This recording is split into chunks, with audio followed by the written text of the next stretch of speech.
Hi viewers, this is me Dr. Hanumanlu, government degree college Bodhan, lecturer in commerce. ఈరోజు మన క్లాస్లో భాగంగా joint stock company గురించి తెలుసుకుందాం. జాయింట్ స్టాక్ కంపెనీ అనేది వ్యాపారాన్ని కొనసాగించడానికి వ్యక్తుల స్వచ్ఛంద సంఘం. ఇది కొంత సాధారణ ప్రయోజనం కోసం మూలధనం అని పిలువబడే డబ్బును అందించే వ్యక్తుల సంఘం. ఈ వ్యక్తులు సంస్థ సభ్యులు. ప్రతి సభ్యునికి అర్హత ఉన్న మూలధనం యొక్క నిష్పత్తి, అతని వాటా మరియు అటువంటి వాటాలను కలిగి ఉన్న ప్రతి సభ్యుడిని వాటాదారులని పిలవడం జరుగుతుంది. సంస్థ యొక్క మూలధనాన్ని వాటా మూలధనం అంటారు. కంపెనీల చట్టం 1956 జాయింట్ స్టాక్ కంపెనీ చట్టం ద్వారా సృష్టించబడిన ఒక కృత్రిమ వ్యక్తిగా నిర్వచించడం జరిగింది. దాని యజమాని నుండి శాశ్వత వారసత్వం మరియు సాధారణ ముద్రతో ప్రత్యేక చట్టపరమైన సంస్థను కలిగి ఉంటుంది. జాయింట్ స్టాక్ కంపెనీ వాటాదారులకు పరిమిత బాధ్యత ఉంటుంది, అంటే హామీ లేదా వాటాల ద్వారా పరిమితం. అటువంటి సంస్థ యొక్క షేర్లు సులభంగా బదిలీ చేయబడతాయి. పై నిర్వచనం నుండి జాయింట్ స్టాక్ కంపెనీ యొక్క మరొక నిర్వచనాన్ని చూసినట్లయితే, లాభం కోసం వ్యాపారాన్ని నిర్వహించబడి మరియు సభ్యులచే వ్యక్తిగతంగా యాజమాన్యంలోని వాటాలచే ప్రాతినిధ్యం వహించే ఉమ్మడి మూలధనం కలిగి ఉన్న వ్యక్తులతో కూడిన ఒక సంస్థ లేదా అసోసియేషన్ లేదా సమూహంగా వ్యవహరించడం జరుగుతుంది. మరి జాయింట్ స్టాక్ కంపెనీ యొక్క లక్షణాలు చూసినట్లయితే, కృత్రిమ వ్యక్తి, ప్రత్యేక చట్టపరమైన సంస్థ, శాశ్వత ఉనికి, వాటాల పరిమితి బాధ్యత, సాధారణ ముద్ర, షేర్ల బదిలీ సామర్థ్యం, మూలధనం, నిర్వహణ, సభ్యత్వం, నిర్మాణం. లక్షణాలలో మొదటిది వ్యక్తిగత కృత్రిమ వ్యక్తి. ఒక జాయింట్ స్టాక్ కంపెనీ ఒక కృత్రిమ వ్యక్తి, ఎందుకంటే ఇది సహజమైన వ్యక్తి యొక్క భౌతిక లక్షణాలను కలిగి ఉండదు మరియు ఇది చట్టం ద్వారా సృష్టించబడుతుంది. అందువల్ల ఇది దాని సభ్యుల నుండి వేరుగా ఉన్న చట్టపరమైన పరిధిలో కలిగి ఉంటుంది. ప్రత్యేకమైన చట్టపరమైన సంస్థ. ఒక కృత్రిమ వ్యక్తి కావడం వల్ల కంపెనీకి దాని సభ్యుల నుండి వేరుగా ఉండే చట్టపరమైన సంస్థ ఉంటుంది. ఇది ఆస్తులు లేదా ఆస్తిని కలిగి ఉంటుంది. ఒప్పందంలోకి ప్రవేశించవచ్చును. కంపెనీ ఇతరులపైన దావా వేయవచ్చును. ఇతరులు కంపెనీ పైన కూడా దావా వేయడానికి అవకాశం ఉంటుంది. సంస్థ యొక్క ఏదైనా ప్రవర్తనకు దాని వాటాలకు బాధ్యత ఉంటుంది. శాశ్వత ఉనికి. ఒకప్పుడు ఏర్పడిన సంస్థ చట్టం సూచించిన అన్ని షరతులను నెరవేరుస్తున్నంత కాలం ఉనికిలో ఉంటుంది. దాని ఉనికి దాని సభ్యుల మరణం, దివాలా లేదా పదవీ విరమణ ద్వారా ప్రభావితం కాదు. ఇది ఒక వాటాదారుడు మారినా, చనిపోయినా, కొత్త వాటాదారుడు వచ్చినా, పదవీ విరమణ చేసిన, ఏది ఏమైనప్పటికీ కంపెనీ వ్యవహారాలు ఒక జీవనదిలాగా శాశ్వతంగా తన ఉనికిని కొనసాగించడం జరుగుతుంది. వాటాల పరిమిత బాధ్యత. జాయింట్ స్టాక్ కంపెనీ యొక్క వాటాదారులు ఒక సంస్థలో వారు కలిగి ఉన్న వాటాల కంటే ఎక్కువ మాత్రమే బాధ్యత వహిస్తారు. వారి బాధ్యత హామీ లేదా వారి వద్ద ఉన్న వాటాల ద్వారా పరిమితం చేయబడుతుంది. సాధారణ ముద్ర. ఒక కృత్రిమ వ్యక్తి కావడం వల్ల జాయింట్ స్టాక్ కంపెనీ ఏ పత్రంపై సంతకం చేయలేదు, కాబట్టి బయటి వ్యక్తులతో వ్యవహరించినప్పుడు ఈ సాధారణ ముద్ర కంపెనీ ప్రతినిధిగా వ్యవహరించడం జరుగుతుంది. సాధారణ ముద్ర మరియు అధికారి సంతకం ఉన్న ఏదైనా పత్రం సంస్థపై కట్టుబడి ఉంటుంది. షేర్లు బదిలీ చేయడం. జాయింట్ స్టాక్ కంపెనీలో సభ్యులు తమ యొక్క వాటాలను ఈజీగా, సులువుగా ఇతరులకు బదిలీ చేయవచ్చును. ఇది కేవలం కంపెనీకి మాత్రమే అవకాశం ఉంది. మూలధనం. జాయింట్ స్టాక్ కంపెనీ తన వాటాలను జారీ చేయడం ద్వారా పెద్ద మొత్తంలో మూలధనాన్ని సేకరించడానికి అవకాశం ఉంటుంది. విదేశాల నుండి ప్రతి వాటాదారుడు వాటాలను కొనుగోలు చేయడం ద్వారా కంపెనీకి మూలధనం సేకరించగలుగుతుంది. ఇది సొంత వ్యాపారంలో కానీ, భాగస్వామ్య వ్యాపారంలో కానీ, ఉమ్మడి హిందూ వ్యాపారంలో కానీ, సహకార సంఘాల్లో కానీ ఇలాంటి అవకాశం ఉండదు. కేవలం కంపెనీలోనే మూలధనాన్ని కంపెనీ వాటాదారులు కొనుగోలు చేసినట్లయితే ఆ కంపెనీకి వాటా మూలధనం సేకరించడం జరుగుతుంది. నిర్వహణ. జాయింట్ స్టాక్ కంపెనీకి ప్రజాస్వామ్య నిర్వహణ ఉంటుంది. దీనికి కంపెనీ డైరెక్టర్లుగా పిలువబడే వాటాదారులను ఎన్నుకోబడి ప్రతినిధులు వ్యవహరిస్తారు. ఈ వాటాదారులు కంపెనీ ఈక్విటీ వాటాలుగా కొనసాగిస్తున్న వ్యక్తులు డైరెక్టర్లుగా ఎన్నుకోబడతారు. వీరు కంపెనీ నిర్వహణలో పూర్తి బాధ్యత వహిస్తూ కంపెనీ అభివృద్ధికి అవసరమైన నిర్ణయాలు తీసుకోవడానికి అవకాశం ఉంటుంది. సభ్యత్వం. ఒక ప్రైవేట్ లిమిటెడ్ కంపెనీ ఏర్పాటు చేయడానికి కంపెనీల చట్టంలో సూచించిన కనీస సభ్యుల సంఖ్య 2 మరియు గరిష్ట సంఖ్య 50. కానీ పబ్లిక్ లిమిటెడ్ కంపెనీ విషయంలో కనీస పరిమితి 7, గరిష్ట సభ్యుల సంఖ్యలో ఎటువంటి పరిమితి లేదు. అదేవిధంగా నిర్మాణం. సాధారణంగా ఒక సంస్థ ప్రమోటర్లు అని కూడా పిలువబడే సభ్యుల సమూహం యొక్క చొరవతో ఏర్పడుతుంది.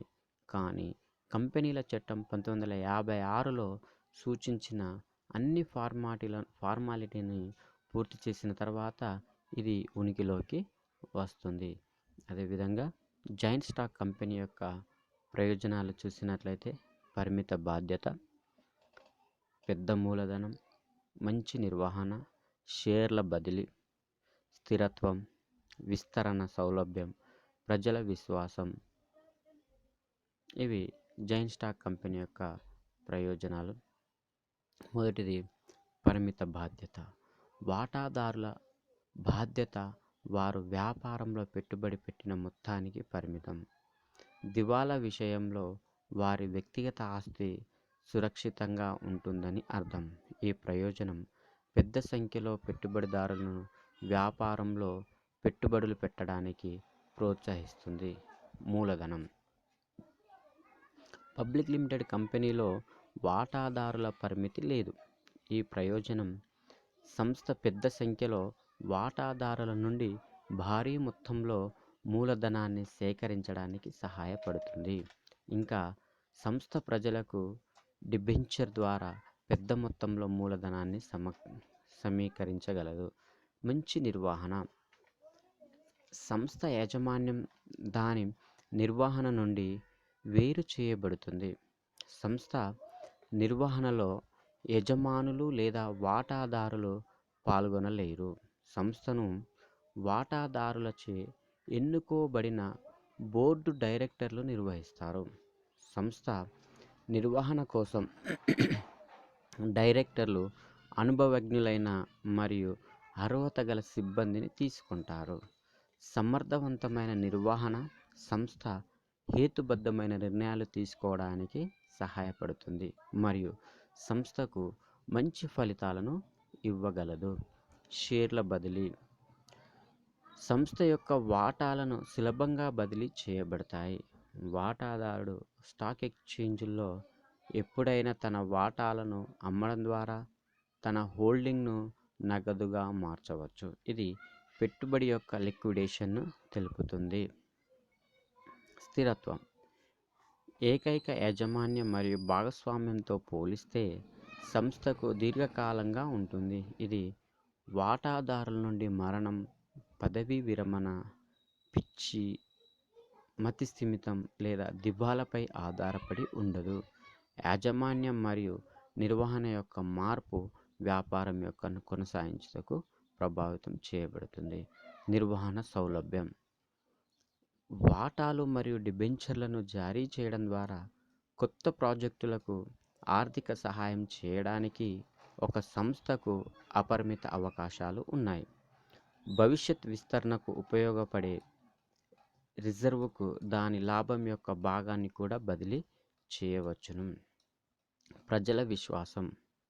ఒక సంస్థ తన ఆర్థిక నివేదికను, ఆదాయ ప్రకటన మరియు బ్యాలెన్స్ షీట్ ప్రభుత్వానికి సమర్పించాలి.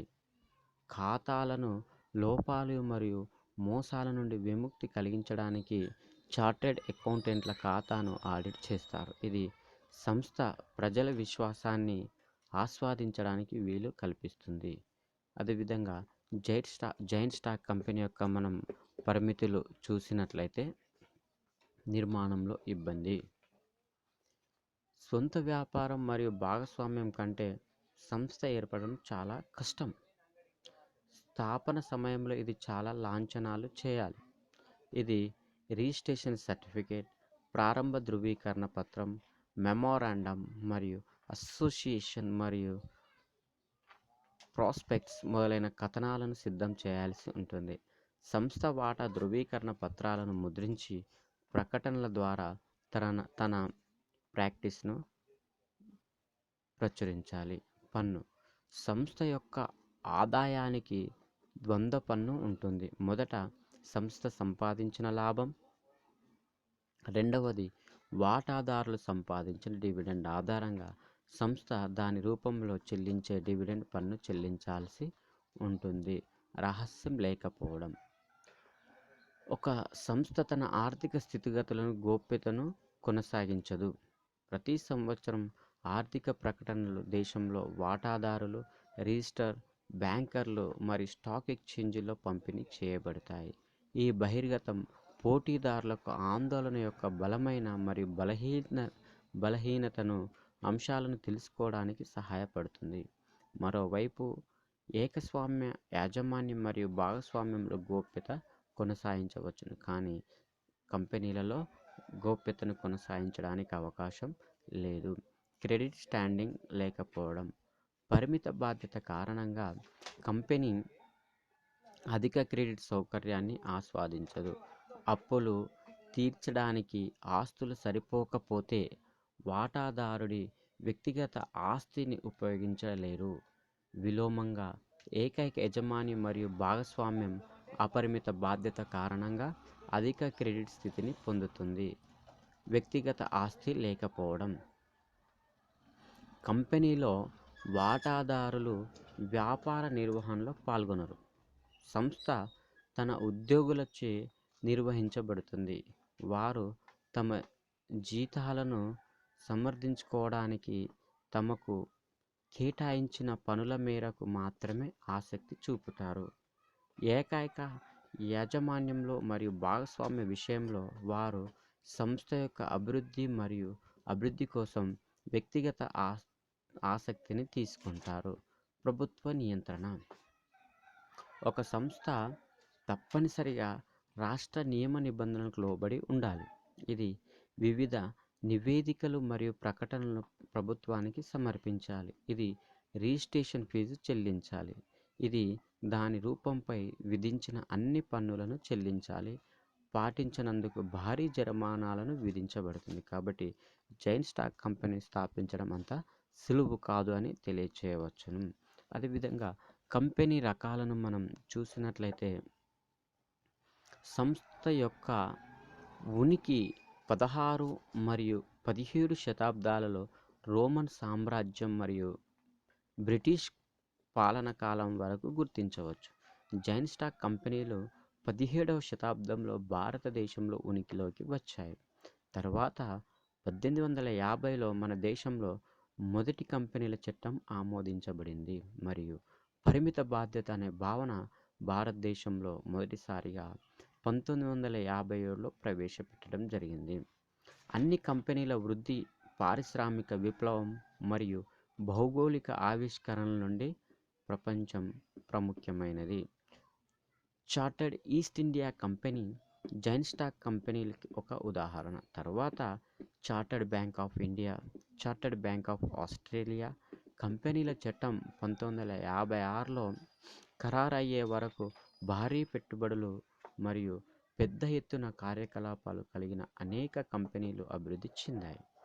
కంపెనీల చట్టం 1956 భారతదేశంలో ఏదైనా సంస్థ యొక్క స్థాపన, కార్యకలాపాలు మరియు విస్తరణ నియంత్రించబడుతుంది.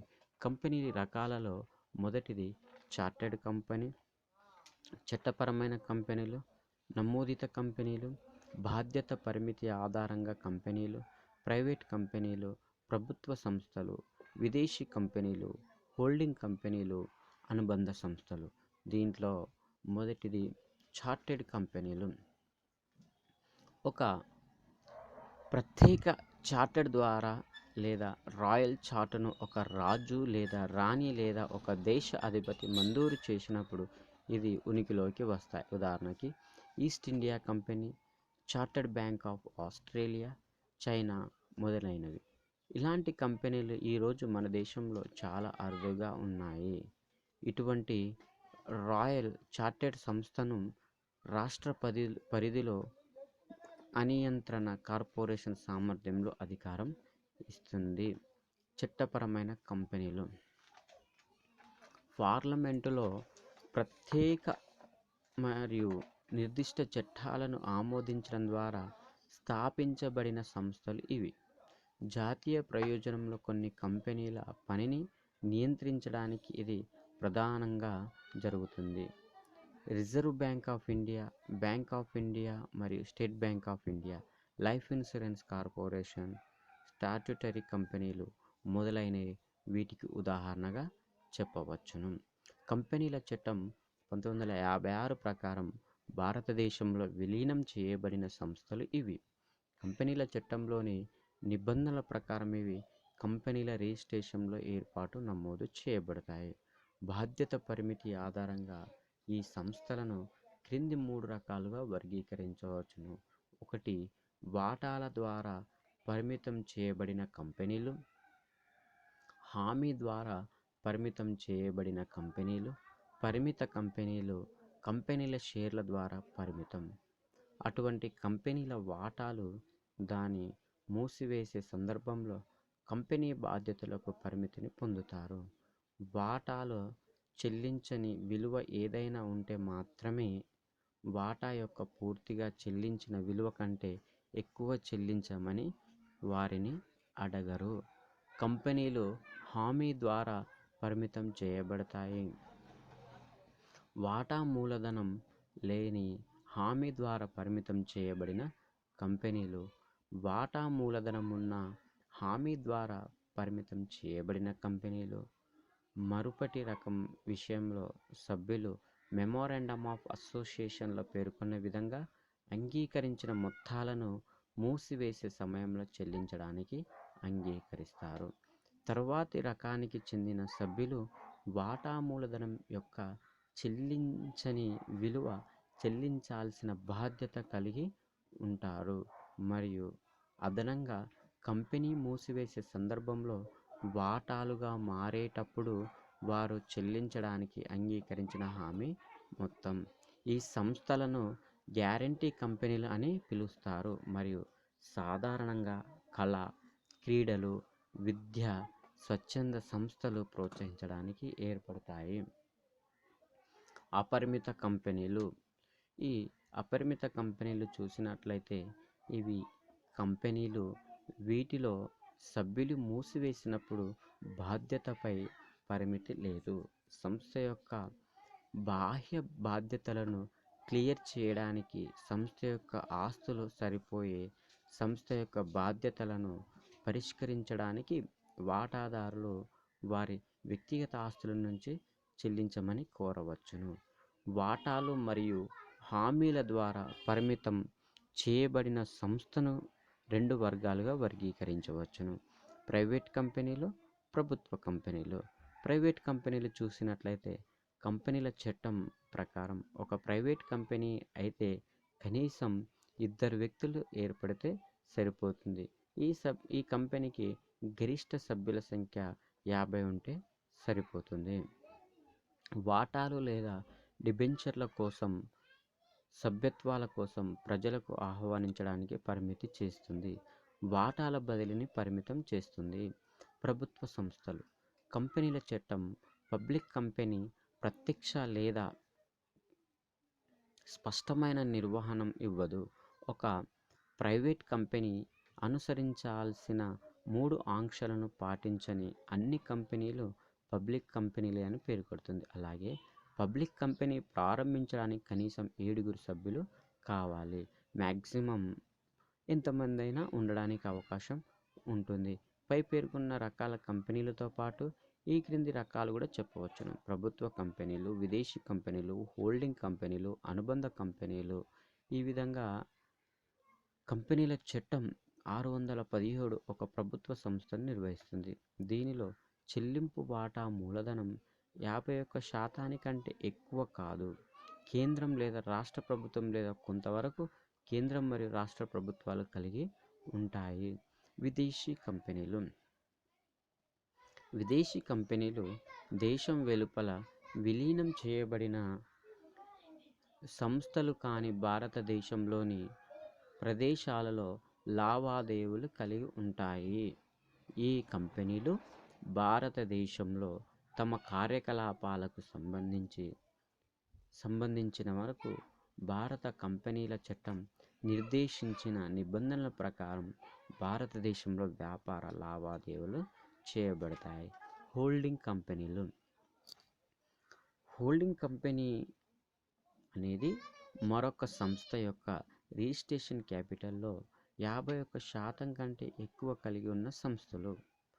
వారు ప్రధాన వాటాలు కాబట్టి హోల్డింగ్ కంపెనీ వాటాలను కలిగి ఉన్న సంస్థ యొక్క డైరెక్టర్లను నియమించే లేదా తొలగించే హక్కు వారు కలిగి ఉంటారు. అనుబంధ కంపెనీలు.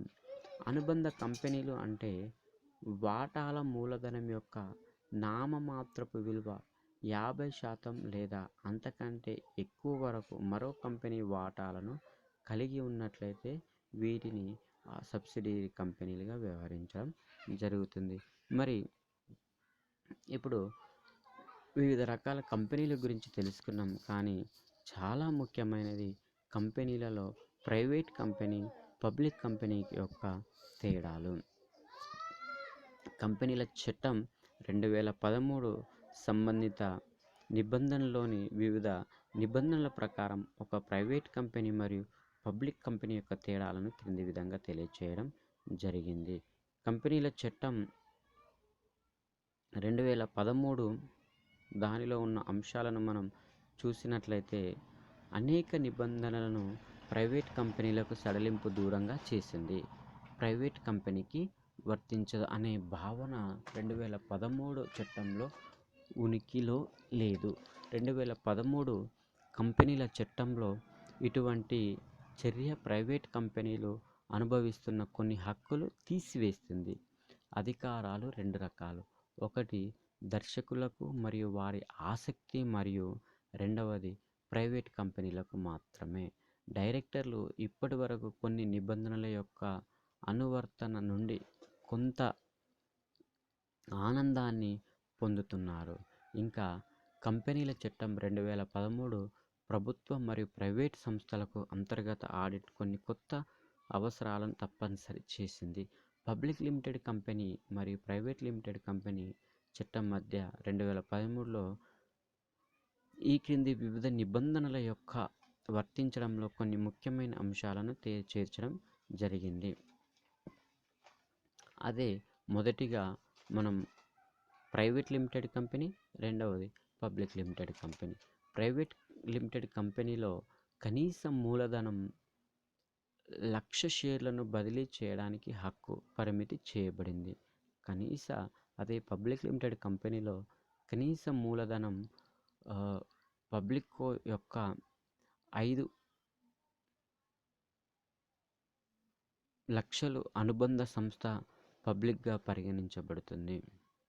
ఎయిడెడ్ ఆఫ్ షేర్ క్యాపిటల్ చివరి ఆడిట్ చేసిన ఖాతాల ప్రకారం 50 లక్షలు మరియు టర్నోవర్ 2 కోట్లు. ఇది పబ్లిక్ లిమిటెడ్ కంపెనీలో వర్తించదు. అదే సభ్యుల సంఖ్యను చూసినట్లయితే ప్రైవేట్ కంపెనీలో కనీసం 2 ఉండాలి. గరిష్టంగా ఇది 200 వరకు ఉండవచ్చును.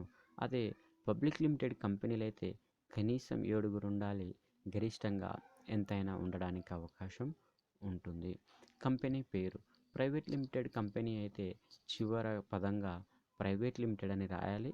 అదే పబ్లిక్ కంపెనీ అయితే చివరి పదంగా పబ్లిక్ లిమిటెడ్ అని రాయాల్సి ఉంటుంది. వ్యాపారంలో ప్రవేశం కల్పించడం అదే ప్రైవేట్ కంపెనీలు అయితే సభ్యులందరూ అంగీకరించాలి మరియు ఆమోదించాలి. పబ్లిక్ లిమిటెడ్ కంపెనీ అయితే ప్రత్యేక తీర్మానం అంగీకరించాలి మరియు ఆమోదించాలి. సెక్యూరిటీల ఇష్యూ కుడి ఇష్యూ లేదా బోనస్ ఇష్యూ ద్వారా ప్రైవేట్ ప్లేస్మెంట్ ద్వారా ఇది సెక్యూరిటీని ఇష్యూ చేయవచ్చును. అదే పబ్లిక్ లిమిటెడ్ కంపెనీ అయితే సరైన ఇష్యూ లేదా బోనస్ ఇష్యూ ద్వారా పబ్లిక్ ఆఫర్ ద్వారా ప్రజలకు ప్రైవేట్ షేర్ల ద్వారా వీటిని అమ్మడానికి అవకాశం ఉంటుంది. అదే పబ్లిక్ ఆఫర్ డిమెరిటలైజ్డ్ ఫారం ఉండాలి. ఇది ప్రైవేట్ కంపెనీకి వర్తించదు. అదే పబ్లిక్ లిమిటెడ్ కంపెనీకి అయితే సెక్యూరిటీల పబ్లిక్ ఆఫర్ విషయంలో సెక్యూరిటీల డిమెరిటలైజేషన్ ఫారం ఉండాలి. అదే పబ్లిక్ ఆఫర్లోని సెక్యూరిటీలు స్టాక్ ఎక్స్చేంజ్లో జాబితా చేరబడే అంశం ప్రైవేట్ కంపెనీకి అయితే అవసరం లేదు. కానీ పబ్లిక్ లిమిటెడ్ కంపెనీ అయితే పబ్లిక్ ఆఫర్లో అందించడానికి సెక్యూరిటీలు గుర్తించబడిన స్టాక్ ఎక్స్చేంజ్లో జాబితాలో చేర్చబడతాయి. సొంత వాటాలు కొనుగోలు అమ్మకాలు లోన్ దీనిలో ప్రైవేట్ కంపెనీలు అయితే సొంత షేర్లను కొనుగోలు చేయడానికి అనుమతించబడదు. అదే పబ్లిక్ లిమిటెడ్ అయితే సొంత వాటాలను కొనుగోలు చేయడానికి అనుమతించబడదు. సొంత వాటాలు కొనుగోలు చేయడానికి ఆర్థిక సహాయం ఇవ్వబడదు. అదే డిపాజిట్ల అంగీకారం ప్రైవేట్ కంపెనీలో అయితే డిపాజిట్ అంగీకరించడానికి అనుమతి అవసరం లేదు. అదే పబ్లిక్ కంపెనీలు అయితే పెయిడ్ ఆఫ్ షేర్ క్యాపిటల్ 100 కోట్లు లేదా అంతకంటే ఎక్కువ లేదా టర్నోవర్ 500 కోట్లు లేదా అంతకంటే ఎక్కువ ఉన్నప్పుడు మాత్రమే డిపాజిట్లు అంగీకరించబడతాయి. సమావేశాల కోరం ప్రైవేట్ కంపెనీ అయితే 2 సభ్యులు వ్యక్తిగతంగా హాజరైతే సరిపోతుంది. అదే పబ్లిక్ లిమిటెడ్ కంపెనీలో 1000 వరకు సభ్యుల విషయంలో 5, సభ్యుల విషయంలో 15, 1000 కన్నా ఎక్కువ 5000 వరకు సభ్యుల విషయంలో 30, 5000 మించి ఉంటే అంతర్గత తనిఖీ విషయంలో వర్తిస్తుంది. ఒక టర్నోవర్ మునుపటి ఆర్థిక సంవత్సరంలో 200 కోట్లు. బ్యాంక్ లేదా ఎస్బిఎఫ్సిలు నుండి రుణాలు ముందు ఆర్థిక సంవత్సరంలో 100 కోట్లు. అదే అంతర్గత తనిఖీ పెయిడ్ ఆఫ్ క్యాపిటల్ మునుపటి ఆర్థిక సంవత్సరంలో 50 కోట్లు. టర్నోవర్ మునుపటి ఆర్థిక సంవత్సరంలో 200 కోట్లు. బ్యాంక్ లేదా పబ్లిక్ ఇష్యూల నుండి రుణాలు ముందు ఆర్థిక సంవత్సరంలో 100 కోట్లు లేదా పబ్లిక్ డిపాజిట్ అంతకుముందు ఆర్థిక సంవత్సరంలో 25 కోట్లు. బోర్డు నివేదికలో వార్షిక మూలధనం వర్తించదు. అదే పెయిడ్ ఆఫ్ క్యాపిటల్ ఉంటే 25 కోట్లు లేదా అంతకంటే ఎక్కువ బోర్డు నివేదికలో వార్షిక మూలధనం అవసరం. ఆడిట్ యొక్క భ్రమణం పెయిడ్ ఆఫ్ క్యాపిటల్ విషయంలో వర్తిస్తుంది. 20 కోట్లు లేదా అంతకంటే ఎక్కువ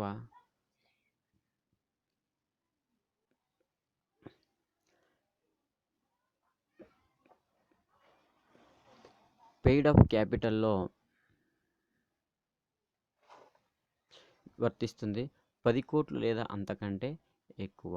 డైరెక్టర్లు మరియు స్వతంత్ర డైరెక్టర్ల సంఖ్య 2. ప్రైవేట్ కంపెనీకి అయితే 2 స్వతంత్ర డైరెక్టర్ నియమించాల్సిన అవసరం లేదు.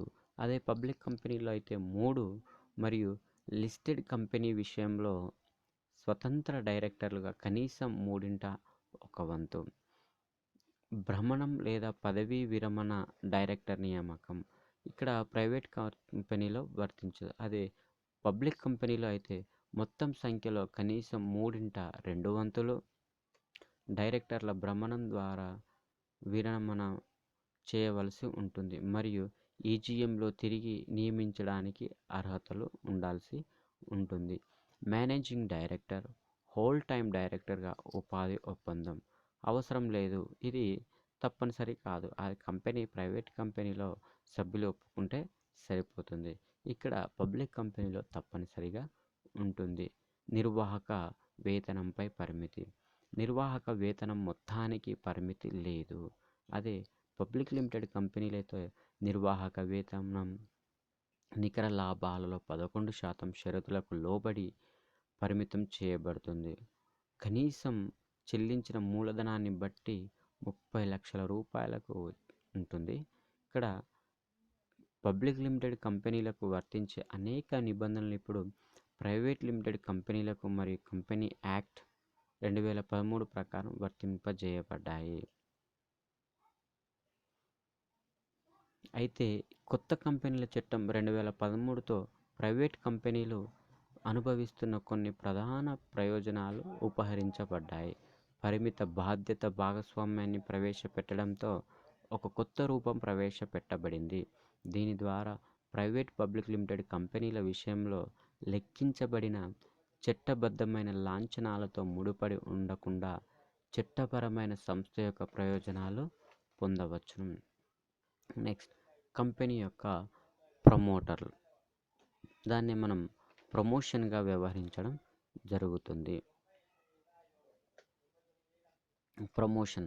ప్రమోషన్ అనేది కంపెనీల చట్టం 2013 కింద విలీనం చేయబడిన ఒక ముఖ్యమైన భావన. ప్రమోషన్ అనేది ప్రకటన లేదా కొత్తగా ఏర్పడిన సంస్థకు శ్రద్ధ మరియు నోటీసు తీసుకురావడం. సంస్థ ఏర్పాటులో ప్రమోషన్ మొదటి దశ. ఇది సంస్థ యొక్క భవిష్యత్తు కార్యకలాపాలకు అంటే రిజిస్ట్రేషన్, విలీనం, ప్రాస్పెక్ట్స్ ఇష్యూ మరియు మొదలైన వాటితో ఆధారపడి నిర్దేశిస్తుంది. కంపెనీల చట్టం 2013 ప్రకారం ప్రమోషన్ యొక్క అర్థం స్పష్టంగా నిర్వచించబడలేదు. ప్రమోషన్ ప్రక్రియను సంస్థ ప్రమోటర్లు చేస్తారు. మొత్తం ప్రమోటర్ల ప్రజల దృష్టిని ఆకర్షించడానికి మరియు ప్రజల గుర్తింపును పొందడానికి వారి ప్రయత్నంలో పుల్ చేస్తారు. ప్రమోషన్ అనేది ఒక సంస్థ ఏర్పడడానికి మొదటి దశ. దాని తర్వాత రిజిస్ట్రేషన్, ఇన్కార్పొరేషన్, ఫ్లోటేషన్ అంటే సాధారణ ప్రజల చందా కోసం వాటాలు ఆఫర్ మరియు చివరి వరకు వ్యాపార కార్యకలాపాలు ప్రారంభించడం. ప్రమోటర్లు వ్యక్తులు లేదా వ్యక్తుల సమూహాలు. ఇందులో అసోసియేషన్, భాగస్వాములు లేదా మరొక సంస్థ కోసం ప్రమోషన్లో పాల్గొనే సంస్థ కూడా ఉండవచ్చును. సంస్థను ఏర్పాటు చేయాలనే ఆలోచనతో వచ్చిన వ్యక్తులు, వీరు అందుకే ప్రమోటర్లు అని పిలుస్తారు. ప్రమోటర్ల నిర్వచనం కంపెనీల చట్టం 2013 యొక్క నిర్వచన నిబంధనలో పొందుపరచబడింది. సెక్షన్ 269 ప్రమోషన్ యొక్క అర్థాన్ని వివరిస్తుంది. ఈ నిబంధన ప్రకారం ప్రమోటర్ అనే సంస్థ యొక్క వార్షిక రాబడిని స్వీకరించే వ్యక్తిగా, అధికారిగా కేటాయించబడిన మరియు ప్రాస్పెక్ట్లో పేర్కొన్న వ్యక్తి. ప్రమోటర్ సంస్థ యొక్క కార్యకలాపాలకు బాధ్యత వహించే మరియు సంస్థ యొక్క వ్యవహారాలపై ప్రత్యక్ష లేదా పరోక్ష నియంత్రణ కలిగిన వ్యక్తి కావచ్చును. ప్రమోటర్ యొక్క దిశ లేదా ఆదేశం మేరకు డైరెక్టర్ బోర్డు వ్యాపారంలో వారి కార్యకలాపాలను నిర్వహిస్తుంది. ఏదైనా సంస్థ యొక్క ప్రమోషన్ ప్రక్రియలో ప్రమోటర్ తప్పనిసరిగా పాల్గొనాల్సిన అవసరం లేదు. ఇది ప్రమోటర్ కావడానికి అవసరమైన ప్రమాణం కాదు. ప్రమోటర్ అనేది సంస్థ యొక్క ఆధారాన్ని ఏర్పరుస్తున్న అసలు ఆలోచనలను అందించడంలో పాల్గొన్న వ్యక్తి లేదా వ్యక్తుల సమూహం. సంస్థ నమోదు ప్రక్రియలో ప్రమోటర్లు కూడా పాల్గొనవచ్చును. సంస్థ యొక్క ప్రమోషన్ సంస్థ యొక్క ఆలోచనలను ఇవ్వడంతో ప్రారంభమవుతుంది మరియు సంస్థ యొక్క వ్యవహారాలను కంపెనీ డైరెక్టర్ బోర్డు స్వాధీనం చేసుకునే వరకు రిజిస్ట్రేషన్, విలీనం మరియు మొదలైన ప్రక్రియలో కొనసాగుతుంది. కంపెనీ ప్రమోటర్లను కంపెనీ ఏజెంటుగా పిలవలేము. అతను లేదా ఆమె విస్తృత కార్యకలాపాలలో సంస్థకు సంబంధించి విస్తృత చట్టపరమైన అధికారాలతో సంస్థతో విశ్వసనీయమైన సంబంధాన్ని కలిగి ఉంటాయి. సంస్థ యొక్క ప్రమోటర్ పాల్గొనే కార్యకలాపాలలో ఒక సంస్థ ఏర్పడడానికి ఒక ఆలోచన యొక్క భావన ఉంటుంది. రిజిస్ట్రేషన్, బ్యాంకర్ల నియామకం, బ్రోకర్లు వంటి భవిష్యత్ విధానాలను అవసరమైన అన్ని పత్రాలను సిద్ధం చేస్తుంది. ఒక సంస్థ యొక్క ప్రమోషన్ ఈ కార్యకలాపాల కోసం ఎటువంటి స్థిరమైన పునర్నిర్మాణాన్ని నిర్మాణాన్ని ఆర్టికల్ ఆఫ్ అసోసియేషన్లో పేర్కొనవచ్చును లేదా ఆస్తుల రూపంలో ఉండవచ్చును. వాటాల కేటాయింపు, వాటాలపై కమిషన్ మరియు మొదలైనవి. సంస్థ ఏర్పాటులో ప్రమోషన్ లేదా ప్రమోటర్ల యొక్క ప్రధానమైన అంశాలు ఏవి? కంపెనీ ఏర్పాటు. సంస్థ యొక్క నిర్మాణం అనేది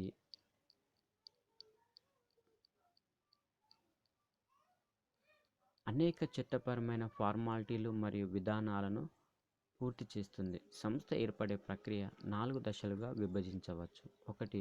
సంస్థ యొక్క ప్రమోషన్, ఇన్కార్పొరేషన్, మూలధనం యొక్క చందా, వ్యాపార ప్రారంభం. అయితే ఈ 4 దశలను నెరవేర్చడానికి పబ్లిక్ లిమిటెడ్ కంపెనీ మాత్రమే అవసరం. మొదటి 2 దశలు మాత్రమే నెరవేర్చడానికి ఒక ప్రైవేట్ పరిమిత సంస్థ అవసరం. మరో మాటలో చెప్పాలంటే ఇది విలీనం యొక్క ధృవీకరణ పత్రం పొందిన వెంటనే వ్యాపారాన్ని ప్రారంభించవచ్చును. సంస్థ యొక్క ప్రమోషన్, ఇది సంస్థ ఏర్పాటు మొదటి దశ.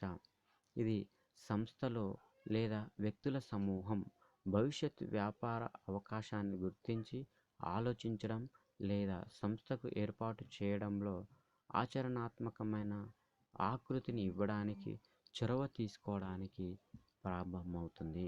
ఇటువంటి వ్యక్తి లేదా సంస్థను స్థాపించడానికి ముందుకు వెళ్ళే వ్యక్తుల సమూహాన్ని సంస్థ యొక్క ప్రమోటర్లు అంటారు. కంపెనీ నిర్మాణంలో క్రింది అంశాలు ఉంటాయి. 1. ప్రమోటర్ యొక్క విలీనం యొక్క ప్రారంభం, ప్రమోటర్ యొక్క విధులు, వ్యాపార అంశాల గుర్తింపు. ప్రమోటర్ మొదట సంభావ్య వ్యాపార అవకాశాన్ని గుర్తిస్తుంది. ఈ అవకాశం కొత్త ఉత్పత్తి లేదా సేవ యొక్క ఉత్పత్తికి లేదా మునుపటి కంటే వేరే ఛానల్ ద్వారా ఉత్పత్తి అందుబాటులోకి తీసుకురావడం లేదా కొత్త నవీకరించబడిన లక్షణాలతో కొత్త ఉత్పత్తిని చేయడం ద్వారా పెట్టుబడి సామర్థ్యాన్ని కలిగి ఉన్న మరే ఇతర అవకాశానికి సంబంధించినది కావచ్చును. సాధ్య అసాధ్యాలను అధ్యయనాలు. వ్యాపార అవకాశాన్ని పొందడానికి, ఏర్పాటు చేయడానికి తరువాత ప్రమోటర్ అది సాంకేతికంగా మరియు ఆర్థికంగా సాధ్యమయ్యేలా అని చూసే అవకాశాన్ని విశ్లేషిస్తుంది. గుర్తించిన అన్ని వ్యాపార అవకాశాలను నిజమైన ప్రాజెక్టుగా మార్చలేము. అందువల్ల ప్రమోటర్లు వారు మార్కెట్ ధోరణి, పరిశ్రమ ధోరణి, మార్కెట్ సర్వే మొదలైన అధ్యయనం మరియు నిపుణుల సహాయంతో వివిధ సాధన సహాయంతో ప్రారంభించడానికి ఉద్దేశించిన వ్యాపారం యొక్క అన్ని అంశాలను పరిశోధించి వివరణాత్మకమైన సాధ్యాసాధ్య అధ్యయనం చేపట్టారు. ఇంజనీర్లు, చార్టర్డ్ అకౌంటెంట్లు మొదలైనవి. కింద పేర్కొన్న 3 పరీక్షల్లో ఉత్తీర్ణత సాధించినప్పుడే వెంచర్ సాధ్యమవుతుంది. సాంకేతిక సాధ్యం. కొన్నిసార్లు ఒక ఆలోచన మంచి మరియు ప్రత్యేకమైనది కావచ్చును, కానీ సాంకేతికంగా అమలు చేయడం సాధ్యం కాదు. ఎందుకంటే అవసరమైన ముడి పదార్థం లేదా సాంకేతిక సులభం అందుబాటులో ఉండకపోవచ్చును. ప్రతి వ్యాపారానికి నిధులు అవసరం. ఆర్థిక సాధ్యత. కొన్నిసార్లు వ్యాపారానికి అవసరమైన పెద్ద మొత్తంలో నిధులు పరిమిత అందుబాటులో ఉన్న మార్గాలలో ఏర్పాటు చేయడం సాధ్యం కాకపోవచ్చును. అలాగే కొత్త వ్యాపారాల కోసం భారీ మొత్తంలో రుణాలు ఇవ్వడానికి ఆర్థిక సంస్థలు వెనుకాడవచ్చును. ఆర్థిక సాధ్యాసాధ్యాలు. వ్యాపార అంశం సాంకేతికంగా మరియు ఆర్థికంగా సాధ్యమే కానీ ఆర్థికంగా సాధ్యం పడదు. ఇది లాభదాయకమైన వెంచర్ కాకపోవచ్చును లేదా తగినంత లాభాలను పొందకపోవచ్చు. అటువంటప్పుడు ప్రమోటర్లు వ్యాపారాన్ని ప్రారంభించకుండా ఉంటారు. షేర్ల ఆమోదం. ప్రమోటర్లు ఒక సంస్థను ప్రారంభించాలని నిర్ణయించుకున్న తర్వాత తదుపరి దశ సంస్థ కోసం ఒక పేరును ఎంచుకొని సంస్థ యొక్క రిజిస్టర్డ్ కార్యక్రమం ఉన్న రాష్ట్ర సంస్థల రిజిస్ట్రేషన్ వద్ద నమోదు చేసుకోవాలి. 3 పేర్లలో కూడిన దరఖాస్తును వారి ప్రాధాన్యత క్రమంలో పేరును ఆమోదించడానికి రిజిస్టర్ వద్ద దాఖలు చేయబడతాయి. అసోసియేషన్ మెమోరాండంకు సంతకాలను పరిష్కరించడం. ప్రతిపాదన సంస్థ యొక్క మెమోరాండం ఆఫ్ అసోసియేషన్ సంతకం చేయకపోతే సభ్యులను ప్రమోటర్లు నియమిస్తారు. సాధారణంగా మెమోరాండం సంతకం చేసిన వారు కంపెనీ మొదటి డైరెక్టరు. ఏదేమైనా మెమోరాండంపై సంతకం చేసిన వ్యక్తుల యొక్క వ్రాతపూర్వక అనుమతి డైరెక్టర్లుగా పనిచేయడానికి మరియు సంస్థలో అర్హత వాటాలను తీసుకోవడానికి అవసరం. నిపుణుల నియామకం. కొంతమంది నిపుణులను నియమించడానికి ప్రమోటర్లు కూడా అవసరం. ఈ నిపుణులు ఆడిటర్లు, న్యాయవాదులు మొదలైన కంపెనీల రిజిస్టర్ వద్ద దాఖలు చేయవలసిన అవసరమైన పత్రాల తయారీలో వారికి సహాయం చేస్తారు. అవసరమైన పత్రాల తయారీ. సంస్థ రిజిస్ట్రేషన్ పొందడానికి కంపెనీల రిజిస్ట్రార్కు సమర్పించాల్సిన అవసరమైన చట్టపరమైన పత్రాలను ప్రమోటర్లు తయారు చేయాలి. ఈ పత్రాలు రిటర్న్ ఆఫ్ కేటాయింపు, memorandum of association, article of association, డైరెక్టర్ల సమ్మతి, చట్టపరమైన ప్రకటనలు ఇవన్నీ అవసరమైన పత్రాలను జారీ చేయాల్సి ఉంటుంది. కాబట్టి ఈ విధంగా కంపెనీకి సంబంధించిన ఈరోజు క్లాసులో వ్యవహారాలు, వీటిని మళ్ళొకసారి మనం తిరిగి చూసినట్లయితే కంపెనీకి సంబంధించిన వ్యవహారాలు, అదేవిధంగా మొదటిగా నిర్వచనం చూద్దాం. కంపెనీకి మళ్ళొకసారి జాయింట్ స్టాక్ కంపెనీ అనేది వ్యాపారాన్ని కొనసాగించడానికి వ్యక్తుల స్వచ్ఛంద సంఘం. ఇది కొంత సాధారణ ప్రయోజనం కోసం మూలధనం అని పిలువబడే డబ్బును అందించే వ్యక్తుల సంఘం. ఈ వ్యక్తులు సంస్థ సభ్యులు. ప్రతి సభ్యునికి అర్హత ఉన్న మూలధనం యొక్క నిష్పత్తి అతని వాటా మరియు అటువంటి వాటాని కలిగి ఉన్న ప్రతి సభ్యుని వాటాదారుడిగా పిలవడం జరుగుతుంది. మరియు సంస్థ యొక్క మూలధనాన్ని వాటా మూలధనం వ్యవహరించడం జరుగుతుంది. ఈ మూలధనం కొనుగోలు చేసిన సభ్యుడిని వాటాదారుడిగా వ్యవహరించడం జరుగుతుంది. కంపెనీల చట్టం 1956 ఒక జాయింట్ స్టాక్ కంపెనీ చట్టం ద్వారా సృష్టించబడిన ఒక కృత్రిమ వ్యక్తిగా నిర్వచిస్తుంది. దాని యజమాని నుండి శాశ్వత వారసత్వం మరియు సాధారణ ముద్రణతో ప్రత్యేక చట్టంని కలిగి ఉంటుంది. జాయింట్ స్టాక్ కంపెనీ వాటాదారులకు పరిమిత బాధ్యత ఉంటుంది, అంటే హామీ లేదా వాటాల ద్వారా పరిమితం. అటువంటి సంస్థ యొక్క షేర్లను సులభంగా అమ్మడానికి, కొనుగోలు చేయడానికి అవకాశం ఉంటుంది. అదేవిధంగా కంపెనీ లక్షణాలను మనం చూసినట్లయితే కృత్రిమ వ్యక్తి అంటే ఇది ఒక వ్యక్తి కానీ చట్టం ద్వారా సృష్టించబడిన వ్యక్తి. అంటే కంపెనీ పైన ఎవరైనా దావా వేయడానికి అవకాశం ఉంటుంది. కంపెనీ ఇతరులపైన దావా వేయవచ్చును. కాబట్టి కంపెనీ చట్టం సృష్టించబడిన వ్యక్తి. ప్రత్యేకమైన చట్టపరమైన సంస్థ. ఇది చట్టం ద్వారా సృష్టించబడుతుంది. శాశ్వత ఉనికి. మనం ఇదివరకు అనుకున్నట్టు కంపెనీ శాశ్వతంగా ఒక జీవనదిలాగా ఎప్పుడూ కొనసాగుతూనే ఉంటుంది. వాటాదారులకు వాటా పరిమితి ఉంటుంది. అంటే వాటాదారులు వారి వాటా తీసుకున్న వాటా మేరకు మాత్రమే రుణం పరిమితి ఉంటుంది. ఒకవేళ ఇంకా ఏదైనా చెల్లించాల్సి ఉన్నట్లయితే వాటాదారుడు చెల్లించాలి, అంతేగాని అదనపు పరిమితి బాధ్యత ఉండదు. సాధారణ ముద్ర. కంపెనీ చట్టం సృష్టించిన వ్యక్తి కాబట్టి కంపెనీకి ఒక రూపం అనేది ఉండదు. కాబట్టి దానికి సంబంధించి ఒక అధికార ముద్ర ద్వారా వ్యాపారాన్ని కొనసాగించి దానిపైన సంతకాలు చేసినట్లయితే అది అమల్లోకి, చట్టంలోకి రావడం జరుగుతుంది. షేర్ల బదిలీ కంపెనీ యొక్క వాటాలను ఈజీగా బదిలీ చేయడానికి అవకాశం ఉంటుంది. మూలధనం సొంత వ్యాపారం భాగస్వామ్యంతో పోల్చినట్లయితే కంపెనీ యొక్క మూలధనాన్ని ఈజీగా సేకరించడానికి అవకాశం ఉంటుంది. నిర్వహణ కంపెనీ నిర్వహణ ఈజీగా కొనసాగుతుంది. ప్రత్యేకీకరణ పెద్దది ఉంటుంది కాబట్టి ప్రత్యేకీకరణ ఉంటుంది. సభ్యత్వం వాటాలు కొనుగోలు చేసిన వ్యక్తిని సభ్యత్వం అని వ్యవహరించడం జరుగుతుంది. నిర్మాణం రెండవది జైన్ స్టాక్ కంపెనీ యొక్క ప్రయోజనాలు పెద్ద మూలధనం, మంచి నిర్వహణ, షేర్ల బదిలీ, స్థిరత్వం, విస్తరణ సౌలభ్యం, ప్రజల విశ్వాసం. అదే మనం పరిమితులు చూసినట్లయితే నిర్మాణంలో ఇబ్బంది, పన్ను రహస్యం లేకపోవడం, క్రెడిట్ సౌకర్యం తక్కువగా ఉండడం, వ్యక్తిగత ఆసక్తి లేకపోవడం, ప్రభుత్వ నియంత్రణ. ఇక్కడ క్రెడిట్ సౌకర్యం తక్కువ అంటే క్రెడిట్ స్టాండింగ్ లేకపోవడం. అదేవిధంగా కంపెనీ రకాలను మనం చూసినట్లయితే చార్టెడ్ కంపెనీలు, చట్టపరమైన కంపెనీలు, నమోదిత కంపెనీలు, బాధ్యత పరిమితి ఆధారంగా కంపెనీలు, ప్రైవేట్ కంపెనీలు, పబ్లిక్ కంపెనీలు, ప్రభుత్వ కంపెనీలు, విదేశీ కంపెనీలు, హోల్డింగ్ కంపెనీలు, సబ్సిడియరీ కంపెనీలు, అనుబంధ కంపెనీలు. ఈ విధంగా కంపెనీ ప్రైవేట్ కంపెనీకి పబ్లిక్ కంపెనీకి మధ్య గల తేడాలను మనం ఇదివరకే చూసాము. అదేవిధంగా ప్రమోటర్ కంపెనీని స్థాపనలో ఉన్న ప్రమోటర్లు కంపెనీని అభివృద్ధి చేయడానికి వారి యొక్క పనులు చేయడం జరుగుతుంది. సంస్థ యొక్క ప్రమోషన్, ఇన్కార్పొరేషన్, మూలధనం యొక్క చందా.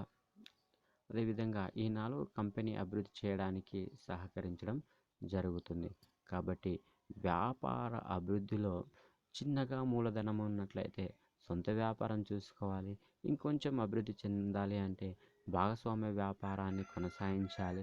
ఇంకా ఇంటర్నేషనల్ లెవెల్లో వ్యాపార సంస్థ అభివృద్ధి చెందాలంటే కంపెనీలో పెట్టుబడినట్లయితే ఈ విధంగా మన యొక్క నిర్వహణ సామర్థ్యాలు, మన దగ్గర ఉన్న పెట్టుబడిని ఆధారంగా చేసుకొని మన యొక్క వ్యాపారాన్ని దేనిని డిసైడ్ చేసుకోవాలనేది మనకి ఈ విధంగా వ్యాపారంలో తెలియచేయడం జరుగుతుంది. Thank you one and all.